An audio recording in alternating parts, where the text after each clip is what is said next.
What is going on, guys? It is day one. The day has finally arrived. You know what they say, if you build it, they will come. Well, here I am. I left the Albergue this morning at 7 a.m. but actually I woke up at 5:30. I was so excited I could barely sleep. Many other pilgrims woke up around the same time, and they just started heading out one at a time. Carrying about 24 pounds worth of gear back there, and I say about half of it is just camera gear that I'm bringing. If you want to see a breakdown, you can actually check the link above and see my gear video, but it's a lot. I'm recording with about 6 cameras, 3D camera, 360 camera, this the Osmo here, my camera, the one that I took on the Via Francigena. And today I'm looking at about 20-25 kilometers just to get my legs warm up.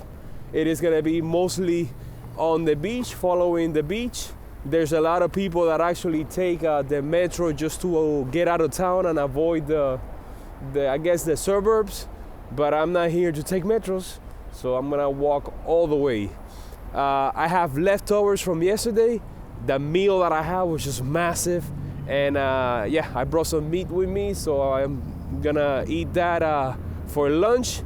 But right now, guess what? What am I looking for right now? I'm looking for breakfast, guys. It is 7 a.m., so you can see that the city is starting to come to life, to wake up. So I'm gonna be on the lookout for a cafe so I can enjoy a cappuccino. And I was told that I had to try the croissants here in Porto. So, what the hell?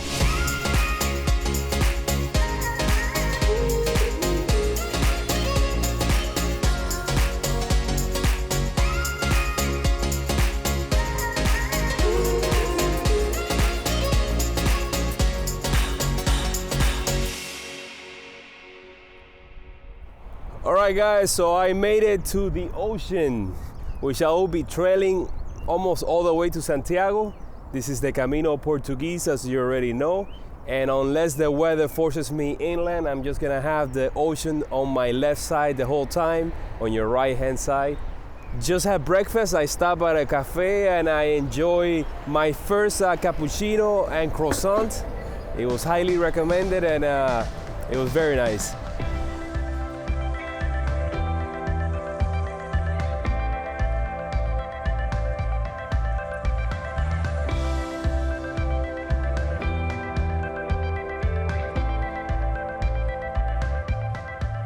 I follow the Douro River down its inevitable crash with the Atlantic Ocean.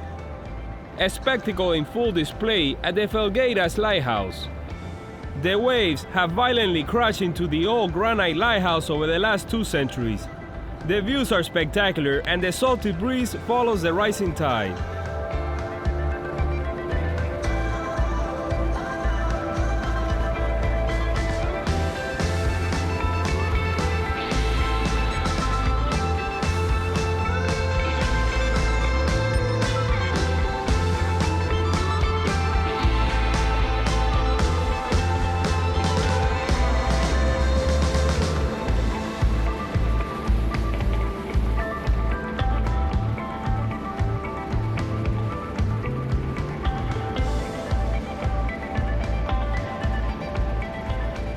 Matosinhos Beach is the first of many to come along the trip. Modern, massive, and with numerous works of art to entertain the eye. So I've been walking for the last couple of hours or so, trailing the ocean, and the sea is angry, my friends. I mean, check out those waves. There are surfers out there doing their thing. I just came across this nice little fort, probably rich in history, and the lighthouse. Pretty cool. Right now I'm walking by the promenade. I can see in the distance the industrial section, and I'm getting close to the airport, so there's no more flying drones. But yeah, pretty cool so far. And this is the section that people tell you to skip, that to take the train, the metro. I can see the bridge up ahead. That's the point where most people join the coastal route, and I believe it is the halfway point for me today. It's 11-kilometer walk from the center of Porto to the bridge, and I guess another 11 or 12. And but yeah, pretty nice walk. Highly recommend you do this section too. Many pilgrims opt to start from Matosinhos as the path is very well marked.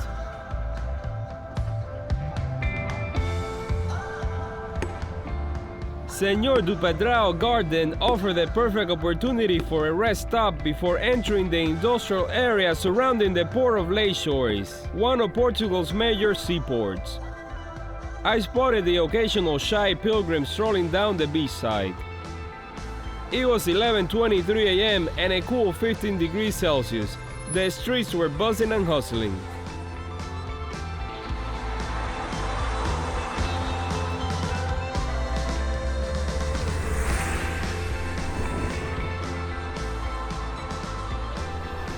So what's up, guys? Finally made it to the bridge, but not before stopping at a cafe.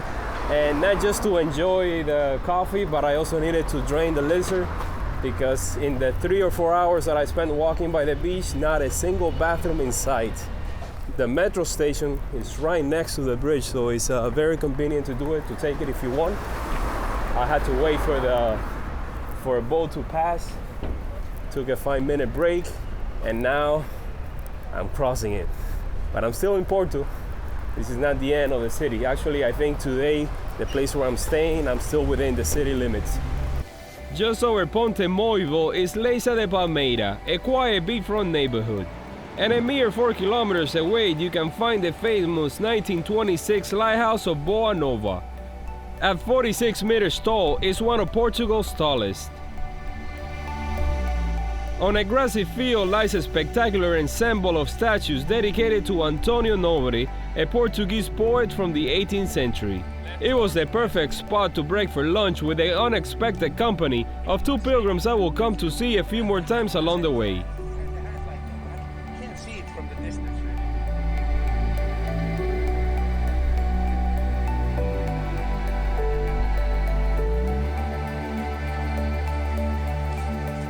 A stone throw away from the lighthouse on the rocky shores facing tidal pools is Boa Nova Chapel, founded back in 1392 and dedicated to San Clemente cliffs. The panoramic views from the stone marker were breathtaking, or was it the oil refinery in the distance?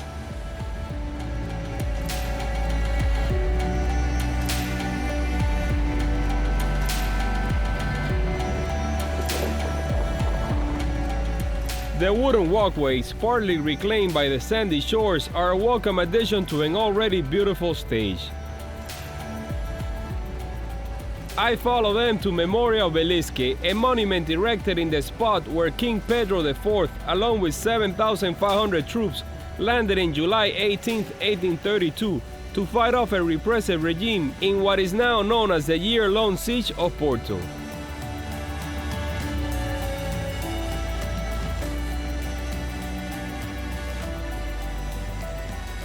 Colorful houses in the fishing village of Angueira caught my attention, and so did a peculiar Camino marker.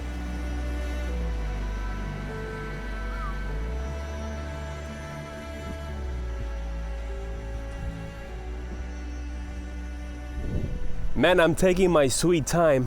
I've been on the road already for 7.5 hours, and I've covered 14 miles, and I still got about 3 or 4 to go.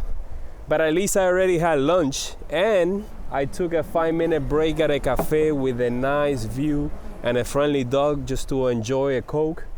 Or was it to get out of the wind? Because the wind right now is blowing, and it's blowing very hard. Actually, I just got off the path and I'm taking like the back alleys of the town just to escape from the wind. But yeah, almost there. Great day so far. I mean, the things that I've seen here, if it just stays like this for the rest of the way, it's gonna be an amazing trip. I can feel it.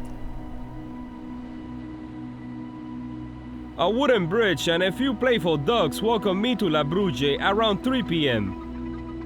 The Albergue de Santiago was still 900 meters up Avenida Libertad.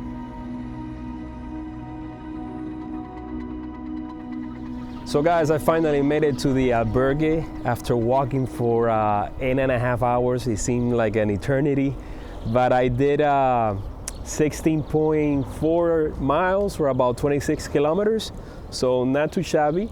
Tomorrow is gonna be kind of like an easy day since I'm only doing 14 kilometers, but I can do a double because it would take me an extra 24.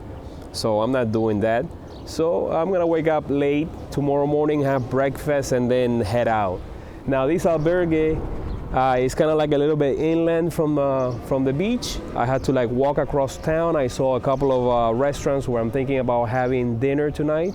I got here, you know the routine, I settled in. The funny thing was that at the beginning we thought that there was no hot showers, and I thought, you know, I'm gonna skip a shower today because it is freezing cold right now and I'm not gonna get in that water. Especially when you do laundry and you realize how cold the water really is. So yeah, laundry, you know, it's drying right now. I'm sure with this wind, the job is gonna get done. Yeah, right now I'm just waiting for 7 p.m. so I can head out, have dinner, and call it a day. There are 10 peregrinos so far in this albergue. More people keep showing up. Only 2 guys and 8 girls.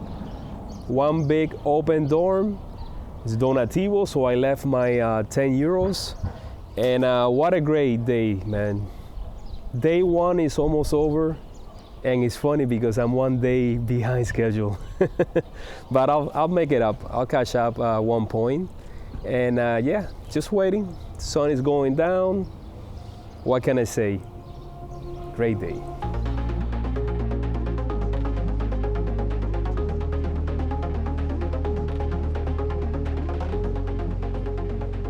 The kilometer walk down to the beach to witness my first sunset on the Camino Portuguese was worth enduring the cold and the unpredictable strong gusts of wind. But then it was time to enjoy a delicious meal at a pizza restaurant. So I'm outside the Ruben's restaurant, and you really thought I was gonna have pizza? You guys are crazy. I had a marisco feast that was out of this world. Ruben really came through. It was just amazing. I'm so full right now. I had some sparkling water and some white wine, and then I have some coffee, and I'm a little bit tipsy right now. So guys, I'm gonna head back to the albergue. I'm not gonna go to sleep yet because I still have about an hour or so transferring all the footage from today to a hard drive. And what a great first day. If it's gonna stay like this, it's gonna be an amazing trip. So I'll see you guys tomorrow. Stay tuned.